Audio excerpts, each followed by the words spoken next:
Good afternoon! My name is Brad Travell, and these days you can't throw a rock without hitting some right-wing dipshit on YouTube professing their hatred for art. Now, typically the art world doesn't bother responding to the likes of Paul Joseph Watson, Jordan Peterson, or PragerU because it has its own completely insular discourse. But I think this is a mistake. These pundits deserve a response, not for the depth of their criticism, but because of how widely shared their ideas are. I mean, how many times have you heard someone say, culture is in decline, my kid could make this painting? It's fucking maddening. So for this video, I've compiled the 3 most famous right-wing anti-art talking points so that I can epically destroy these arguments with truth bombs made of facts, not feelings. Because even though I hate the wealth criminal art world, I do think the idea of art is something worth defending. So if you're in the mood for blood sport, then join me for this video. This is the Why the Right Wing Hates Art report. I think the most effective way to start a video like this is by acknowledging the ways previous responses to conservative criticism of art have failed, so we're not doomed to repeat them. And the most important thing to remember about these right-wing pundits is the fact that they don't actually give a shit about art. For them, art is just a sacrificial lamb used to illustrate their larger political grievances or cultural anxieties that their audience is already familiar with. You know, things like snowflake fragility or moral relativism or privatizing everything. This is why any effective response to these talking points means addressing the conservative ideology behind their hatred of art in the first place. So if you're watching this video and notice I'm not talking about art anymore, that's because ultimately they're not talking about art either. Having any credibility when it comes to talking about art with people who aren't in the art world means acknowledging all the shitty neoliberal things about the art world that everyone else can see from a mile away. We may have grown accustomed to the hypocrisies and perverse power dynamics of the art world, but to everyone else, they rightfully think it looks pretty fucking weird from the outside. And just for clarity's sake, when I say the art world, what I'm referring to is a luxury economy that's made up of debt-generating art schools, profit-motivated galleries, and tax laundering institutions. Because if you can't admit what everyone else can see about the art world, then you're going to be stuck defending something that's indefensible. As we'll see in the coming examples, what can often appear to be right-wing criticism of art is actually criticism being made of the art world. Yes, there's a difference between art and the economy that surrounds it, but the rhetorical sleight of hand right-wing critics often use is to point out a fault in the art world and then use that to invalidate the idea of art altogether. It's like saying, oh man, I've got a lot of problems with FIFA as an organization, so that's why everyone in the world should stop playing soccer. The only way to avoid this trap is to have a positive conception of what art is outside of its role as a commodity in the art world. You have to love the player more than you hate the game. So at the risk of being insufferably cringe, I'm going to tell you what I love about art before getting into what the right wing hates. Because while I like movies and books and music, I appreciate visual art for the uniquely open-ended aesthetic freedom it provides as a medium, unlike any other. I mean, where else can you do literally fucking anything you want? I think of art as sitting in the center of a vast Venn diagram where it can make use of something like comedy without having to do a 5-minute stand-up set, or it can reference science without having to write a peer-reviewed white paper.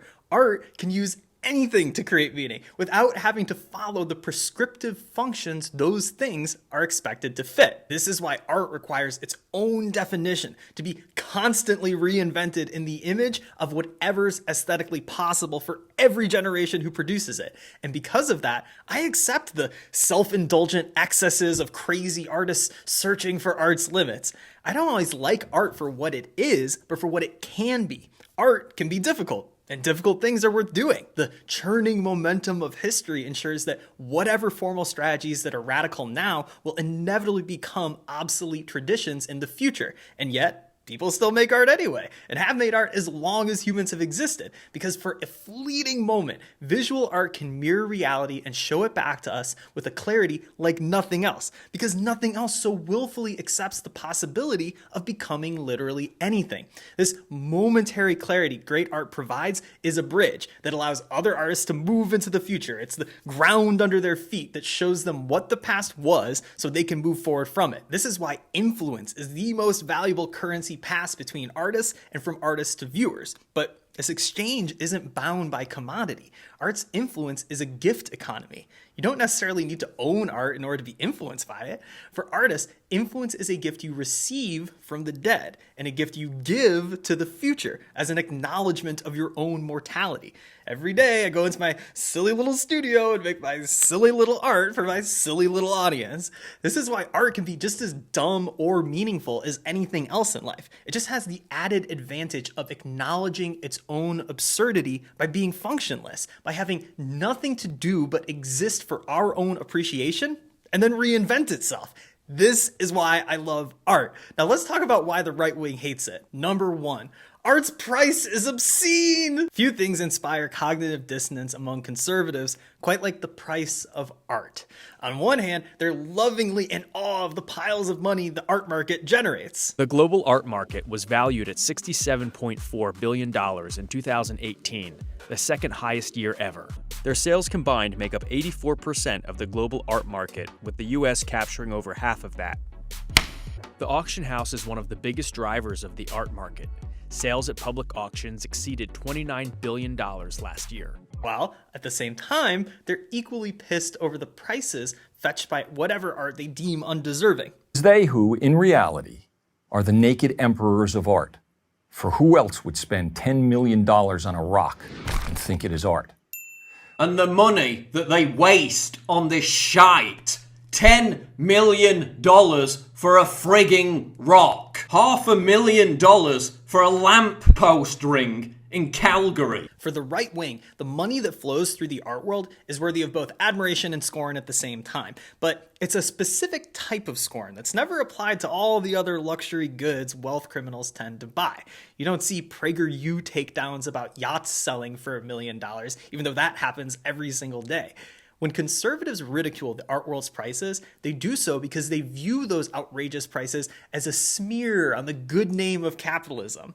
Much like how the GameStop debacle revealed the stock market to be a rigged casino for the wealthy, art's auction prices conflict with a more romantic view of the free market. Everyone knows that grotesque opulence is a natural outcome of our current level of wealth inequality in America. But for the people who control this wealth and the free market bootlickers who support them, they recognize this isn't the best look. It's the same self-consciousness that compels the wealthiest men in the world to all dress like shit. When billionaires look and behave like us, it allows people to imagine themselves as being wealthy someday. But when billionaires buy things that are both culturally and financially out of reach, it creates the impression of a club that's impossible to get into, which makes people pissed. This is why privacy and feigned modesty are the survival mechanisms of the criminally wealthy, both of which are rules art's prices break. As a side note, it's worth noting that 95% of art never resells for more than its initial purchase price, and that whatever profits are made from these exceedingly rare blockbuster auctions, they always go to the collectors who are selling the work, not the artists who created the art. This is a prime example of that rhetorical sleight of hand I mentioned, where the right wing equates the sinful opulence of the art world with the morality of art itself. After all, artists merely create art. It's the wealthy collectors who create the prices for art the right wing hates so much. The irony of this whole situation is that artists started using the much maligned strategy of appropriation as a reflection of how businesses created value, only for pro-business pundits to go on to make that same art's auction prices their culture war punching bag. In art, appropriation is done by recontextualizing someone else's work as a way of acknowledging the difference between the original and the new version. But in business, everything is appropriation. Supply chains are an endless process of appropriating other people's labor done by repackaging and reselling the same commodities for increasingly higher prices under different companies' names. Everything from mergers and acquisitions to selling fucking pencils is all a process identical to what's called appropriation in art. The only difference is that art acknowledges what labor it's exploiting by pointing out the source material, while businesses try to conceal their their supply chains however possible. Capitalism doesn't reward hard work or innovation so much as it rewards having capital.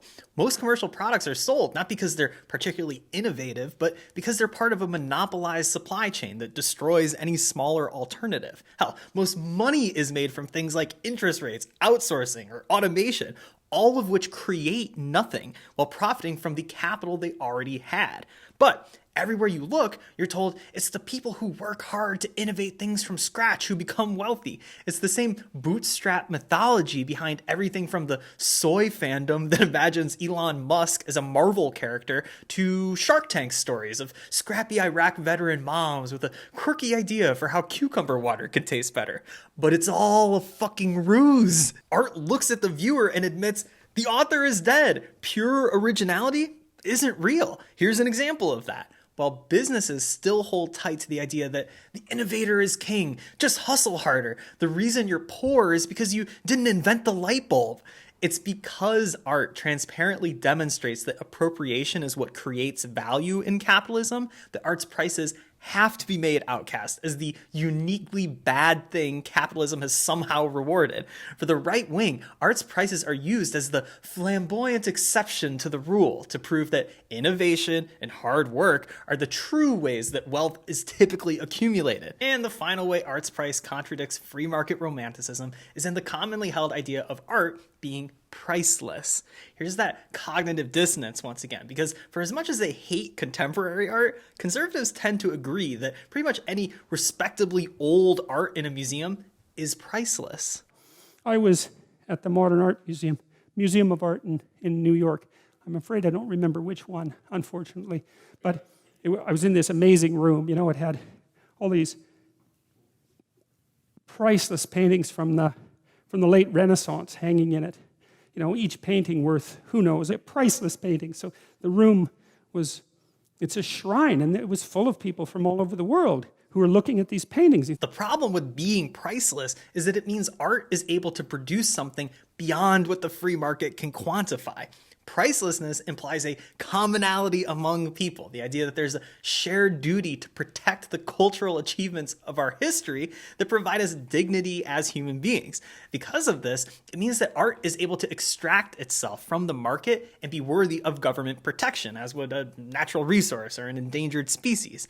Art's pricelessness suggests the free market is not an appropriate way to manage the things we collectively value the most, which begs the question, what other things should we value so highly that they too become priceless? What are the other things we share a common sense of purpose in protecting so they don't become ruined by our own selfish desire to profit from one another? Because if you open the door just a crack for art to sneak its way into being priceless, you might wind up accidentally letting in healthcare, education, housing, food, who knows? Art's pricelessness is a slippery slope. Number 2. My kid could do that. These pieces were done by me, Dennis Prager, a 2-year-old and a 5-year-old. And we're here today talking to people about what they think about the art, what they see in it, and their standards. $46 million for something that resembles what would probably happen if a 2-year-old toddler was left on its own with a bottle of ketchup. I've always appreciated this one because while it's meant to be an insult to the art,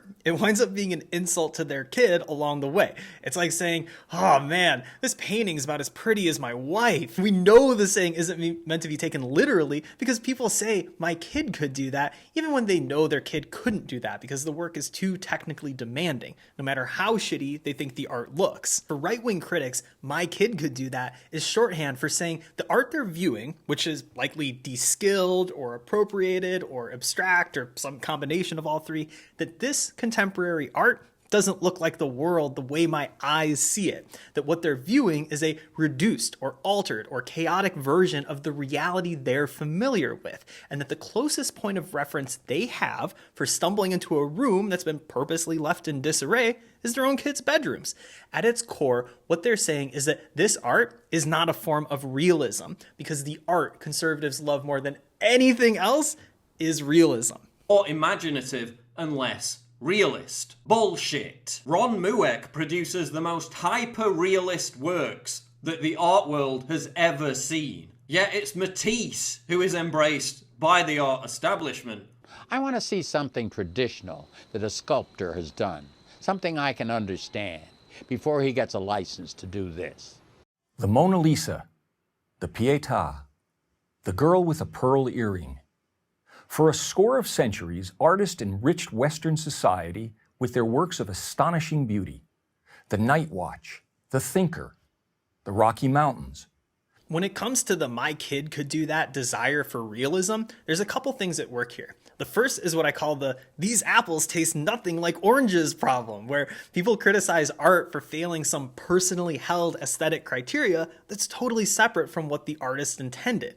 Not liking this because it doesn't look like this is the equivalent to watching Schindler's List and being like, man, that movie was a really shitty comedy. I barely even laughed. Some version of "my kid could do that" has probably been uttered ever since art stopped being the go-to choice for pictorial representation after photography was invented, which forced art to come up with new ways to depict reality aside from doing so as realistically as possible.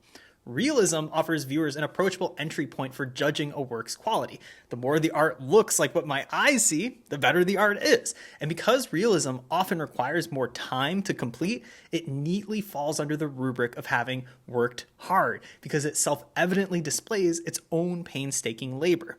It's this self-evident labor that allows conservatives to give realism a pass. It's the type of good Protestant art that earned its way into heaven through hard work. Shit, everyone's been taught some version of appreciation for realism ever since they were given a box of crayons and told to color inside the lines as a kid. Now, the typical response to this is some form of academic browbeating, that conservatives just don't understand the dialectical nature of art history, that every art historical movement is a reaction to the one that came before it, and that you can't just read the last chapter of a book and expect the story to make any sense. Which is true, but I think it kind of misses the point.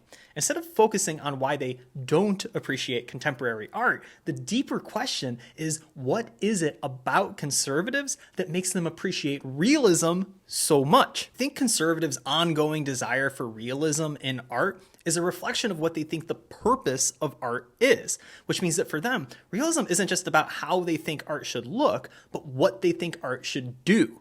In general, we can think of conservatism as an idealization of an imagined past. Maybe it's the way things were in their childhood. Maybe it's the way things were when their grandparents were their age. Culturally, it's a conservation effort to maintain what they see as a waning reality in the face of societal change. However, the past conservatives tend to remember is always more of a wish than a memory. It's a way of selectively focusing on the parts of the past they revere to the exclusion of the parts of the past no one wants to repeat. In other words, the problem with idealizing a non-existent past is that you have to invent it. I mean, if you really wanted to return to 1930s America, there's photos of that. There's photos of American history going back to the Civil War. People can see for themselves what it was like to live 150 years ago. So it's going to be difficult to use the realism of primary documents to get anyone to want to return to tradition. This is why the artistic project of conservative realism isn't to show how things were, but to inspire nostalgia for how they wish things would have been. The need to invent a past is why most conservative art is fundamentally honorific. It's a tribute to the dreams that reality couldn't quite produce. This is why photorealistic painting is their preferred medium, because it allows for the visual authenticity and realism of a photograph while still fundamentally being a pure construction of the painter's imagination. Conservatives categorically reject abstraction and all the various types of contemporary art born out of it because they know those types of art can't be used to invent a specific vision of an imagined past. For conservatives to say, my kid could do that, it's as much about what they see as the art's lack of hard work as it is about the art's lack of purpose to fulfill the revisionist role they expect. Number 3, art is postmodern, neo-Marxist, SJW, snowflake, liberal propaganda. The age of Trump derangement syndrome has only intensified the belief that anything can be considered art if it serves to amplify some demented far-left political cliche. It's not just that conservatives view art to be useless for their myth building, it's that they see contemporary art as an inherently liberal exercise. They don't think art's just a hollow vessel, they think it's hostile to them. And the postmodernists, neo-Marxists, as far as I'm concerned, are absolute enemies of qualitative distinctions. And so what they do is destroy everyone's ambition. Conceptual art also reflects trends in society, culture, and politics. This is what happens when lefty social justice warriors and cultural Marxists seize control of something and ruin it for everyone else. No wonder gamers are so terrified of them. I can safely say I have no fucking clue what postmodern neo-Marxism is, but the conservative belief that the art world presents a liberal worldview is true. And you can discover this truth for yourself just by looking at it. For contemporary art museums especially, there's practically no art exhibited that doesn't overtly signal some type of liberal message at best, or be abstract enough so the curator can shoehorn it as expressing a liberal message at least. But here's that sleight of hand once again. Conservatives see a luxury art world full of liberal art and say, see, look, art is inherently liberal. That's why we should get rid of all of it. When the truth is, the liberal art they're viewing isn't reflective of art's ideals itself. It's actually a pretty bad example of art. What it is, though, is a reflection of the motivations and taste of the wealth criminals who run the art world and the artists eager to please them. And the reason the art world reflects all these things is because the art world's economy is part of the same fabric of neoliberal reality. For instance, the art world and the Democratic Party both obscure class conflict by using hollow symbolic gestures of inclusivity because both are fundamentally the product of wealth inequality. The art world and the entertainment industry both share a profit motive to provide customers with products that allow them to see themselves in the most flattering light possible. The art world and big tech both create an atmosphere of desperation where everyone's left to compete for increasingly few employment opportunities to the extent that people believe sacrificing each other through lateral cancellation offers a greater chance for upward mobility than any type of collective organization. There's an argument to be made that the art world is the most neoliberal economy in existence. Think about it. It's a completely unregulated free market with no worker protections for anyone, while simultaneously being a homogenous enclave of pure liberal messaging. The art world is what it would look like if you scaled up the anti-homeless rainbow rock to being an entire economy. Liberals are reluctant to acknowledge the material conditions of the art world because doing so would mean acknowledging the ways their hollow slogans don't threaten power but comfortably exist within the living rooms of the criminal elite. Of course, wealth criminals are perfectly pleased to go along with this don't ask, don't tell arrangement because association with this type of liberal art is a reputation laundering service. Funding liberal art is used to provide them tasteful social prestige, especially when the source of your wealth comes from the South American copper mining company your grandpa started after he mysteriously immigrated from Germany in 1945. The art these types of people support needs to be feel-good liberalism in order to successfully deflect from the not-so-liberal places their wealth inevitably comes from. The art world is also an entry point for new and old money to socialize under the guise of a progressive charity by spending money on expensive things. Even the government somehow believes that being a consumer in art's luxury economy is a legitimate form of charity because it allows collectors to hire their own appraisers to estimate the value of the work they donate to museums, then gives them a tax break for whatever that inflated number is. For wealth criminals, being a well-known consumer of liberal art is a public relations upgrade, a tax break, and a possibly lucrative investment all rolled into one. And with a deal like that, why wouldn't you start collecting paintings of Barack Obama? This is why the most effective response to the conservative criticism of art as an inherently liberal exercise is to stop fucking making liberal art. Art offers a platform for the expression of things that have no chance of attaining majority status or even being represented in the mainstream media. So the idea that the art world has effectively resigned itself to being the illustration wing of MSNBC is just a colossal failure of potential. And it's a failure that works to the benefit of wealth criminals' reputation laundering alone. It's not like artists get anything out of continuing to make this liberal work. Artists might as well just let Bank of America's marketing team take it from here because they're already doing the same shit for bigger audiences anyway. It's not like viewers get anything out of this liberal work. Most of the people have checked out of art because as art turns away from reflecting the actual world we live in, so too does the world turn away from looking at art. If you really want to fuck with conservatives' expectations of art, then abandon the conventions of the art world. Make something that's funny instead of self-serious. Make something that's intelligible instead of being pointlessly obtuse. Make something that relates to the actual world we live in, something accessible with depth that allows people to care enough about it to actually feel conflicted instead of just immediately writing it off as more liberal fodder. If you really want to fuck with conservatives, then instead of using art as a chance to interrogate their gaze, try making something multifaceted enough that a conservative could love it as much as their worst enemy would. Because if art is truly something conservatives hate, then there's no better revenge than the discomfort they'd feel from loving art for the first time in their lives.